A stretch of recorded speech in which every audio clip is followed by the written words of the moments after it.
and welcome back to the MHR Podcast. I'm Alice. And I'm Andy. And Andy, this week I thought we would speak about, along the same topic actually of last week. So last week we spoke about labour hoarding. Yep. This week I've been reading around and there's a new term coming in called the big stay. Okay. Is this like along the lines of like the big resignation? Yes, Okay. and that's what I was kind of leading on from. So last week we spoke about labour hoarding and the idea that employers may like to keep their employees because of the experience they have, the knowledge, the culture, and at the end of the day, it's cost saving. Mm-hmm. But what we're seeing actually is when you're looking at the landscape of the recruitment market and what HR is kind of up against, we've been speaking a lot about the Great Resignation. Yeah, the Great Resignation was a topic we talked about, especially when we started this podcast a couple of years ago. It was the big topic. Yeah. COVID, Great Resignation, mass move of people, and a move into an employees market. Very much and so. what that meant for a business. It meant a lot of a headache and a big recruitment challenge. Yeah, and a huge change at the end of the day. Like we say, I think the whole work culture had a big shift into it with the work from home coming in. And like I say, a lot of workers did go and seek other opportunities. And seemingly there was a redefinition of what people's expectations were from a place of work because of pandemics, because of cost of living crisis, and because of like that cultural shift and how people worked. People reevaluated what they wanted, and there seemed to be an increase in move and dissatisfaction. Yeah, definitely. So as we can see, that's happened almost from 2020, 2021, and now we're in 2024. So the idea is that the big stay is coming. Okay. And what this is the idea that fewer people will be quitting their jobs and fewer jobs will be opening. So therefore, we're seeing that there's a little bit of more stability upcoming. However, in this article, it says, and to put it kind of into stats, that a record-breaking 4 million workers quit each month in 2021. Wow. So that really shows, doesn't it, the kind of mass movement that we had over the past few years. But what this article then goes on to say is actually, now the workplace is transformed, we're heading into 2024, we're in 2024, and everything's starting to settle, but there's also other influencing factors. And you're probably thinking straight away, right, we look at the kind of the market at the moment, but we also look at the economic, or what's going on in the economy and geopolitical circumstances. And then you start to see that picture of, yes, there probably are bigger things on people's minds than the idea and the stress of changing their job. It's that sense as well, like when things are stable, people want to move. When things are unstable, people want to stay. Yes. Right? So it's kind of, well, we need to create a bit more of that. And I suppose we've gone for a couple of years now of, well, a cost of living crisis. Politically, things can be quite unstable. There's a lot going on in the world, which might limit people's aspirations for moving in different places. Things are getting more expensive. So actually, it's kind of, I want to hunker down and settle here. The risk of moving and the risk of changing my life and my pattern and my routine doesn't outweigh the kind of return I'd get from moving. So actually, I'm going to hunker down. Definitely. Or I've done all my moving now. If there was a big percentage of people that have now just moved, and that percentage is now staying, right? Yeah. And I think it's quite funny, but we are influenced by other people, aren't we? When everyone wants to move, everyone does move. When we're thinking about staying, we'll stay. Yeah. But what's interesting is how that will impact the workplace, because we spoke about labour hoarding and obviously the benefits of that for employees and employers. But if you think about, okay, we're putting that into the idea of the big stay, how could that be impacting the workplace? Yeah. And it's interesting as well, because on top of that, the Great Resignation was, it was people-driven. So is the big stay. We talked about labour hoarding last week, which is about an employer incentive. Employers are making the decision to retain talent, whereas the big stay is about the employees wanting to do that. So if that's aligning, maybe that's why we're talking about both at the same time, right? Yeah. But it is an interesting cultural shift. I don't know. Does it mean that the recruitment market will settle a bit more? Does it mean that jobs are going to be less competitive? That's great for employees, but also it's great for employers if they want to find better talent. Yes. And is the cost of that going to reduce? I don't know. And I think that's what we always come down to is, what does that mean from a business sense? What does it mean? Is it going to increase costs? Is it actually going to help reduce them?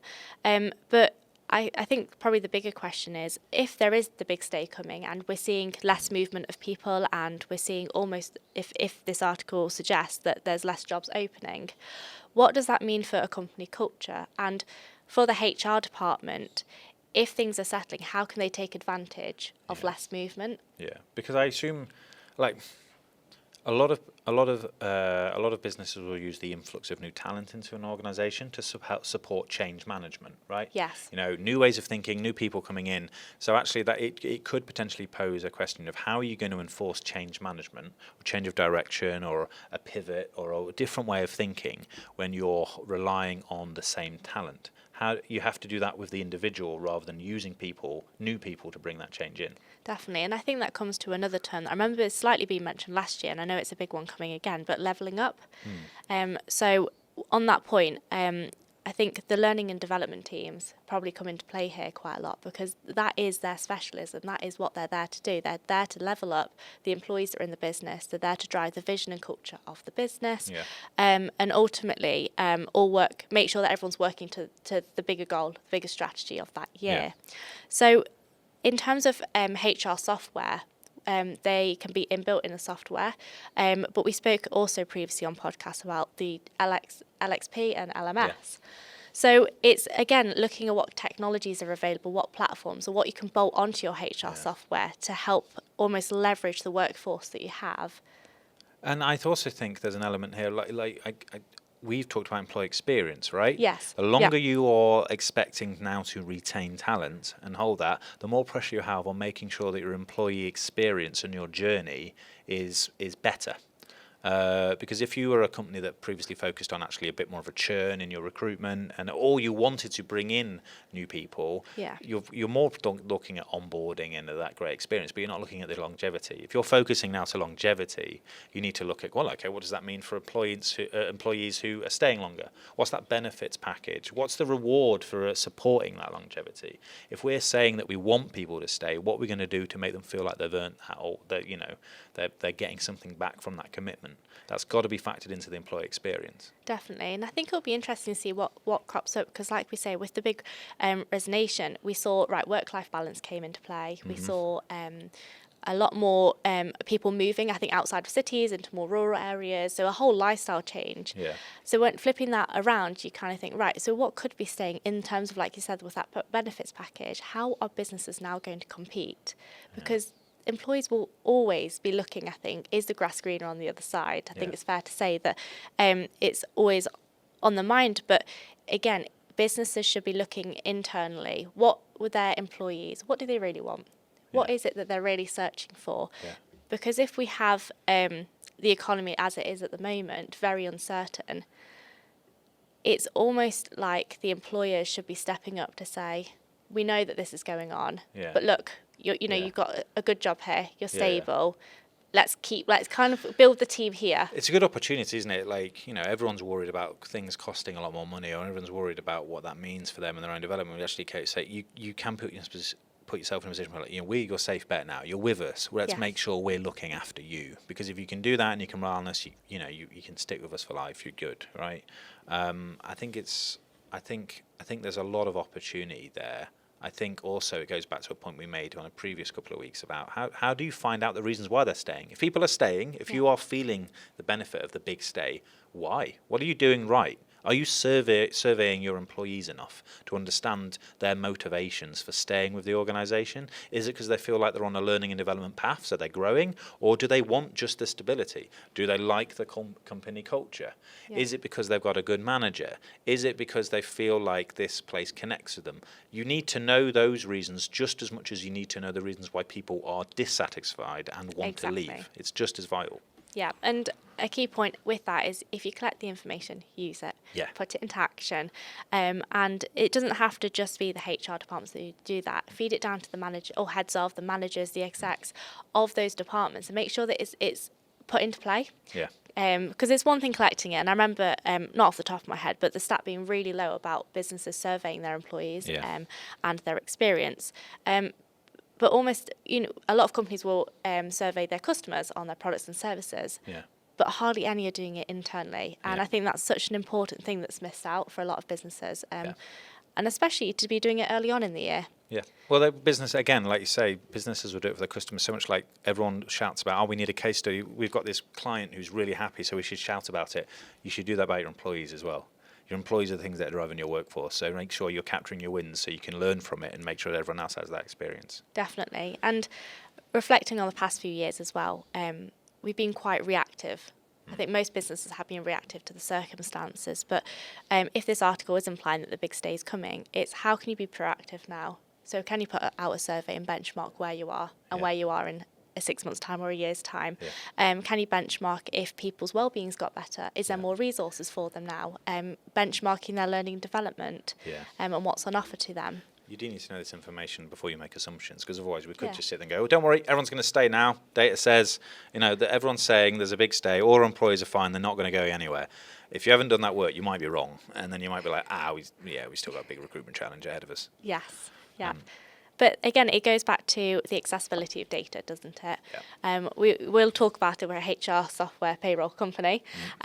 So we will talk about the products we have. But it goes to say that when you have the data accessible, it makes it a lot more easier to put in a strategy. It makes it a lot more easier to have the evidence at hand to say, look, it's not an assumption. We're not just guessing. We don't have a feeling. It's hardcore, and to have it centralised as well means that you're going to prevent the silos of departments, and you can be one company at the end of the day. And that's where a good HR platform does the job, right?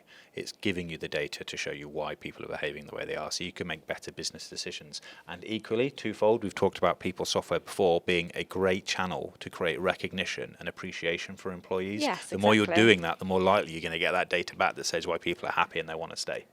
So it shines a light on making sure you're putting your people first. Definitely. And thinking as well as an employee of a business is taking advantage of what's offered.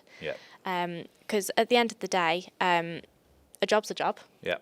But there is so much more to working. I mean, you spend 37 plus hours in the workplace, so make sure that you are making the most of what's available. So if you're in the office, making sure that you are communicating with your team. So if fewer things like there's economic factors or something's influencing your job, or you're finding that maybe the work's increasing now that we're heading into Q2 of the year, communicating with them. If you're at home, making sure that you're using the HR software to remain connected to the workplace. And at the end of the day as well, making sure that managers are there to almost lead and listen to your feedback, whether it's job related, on a personal basis, but everyone should be looking out for each other. We talk about it so much, don't we, that employees that feel connected to, communicated to, and have a good work experience with their employees or the company culture stay. Yes. That's it, right? I think that's covered the big stay quite well. But hopefully we're right, right? Hopefully the research is suggesting that we can report back this on a few months and say, actually, there is a bit of a stay. That seems to be where the market's going. But we may be wrong. Stay put and find out. Who knows? But definitely. But anyway, check us next week to come back where we have an episode on epilepsy and when we have a special guest. And for this week, I've been Alice. I've been Andy.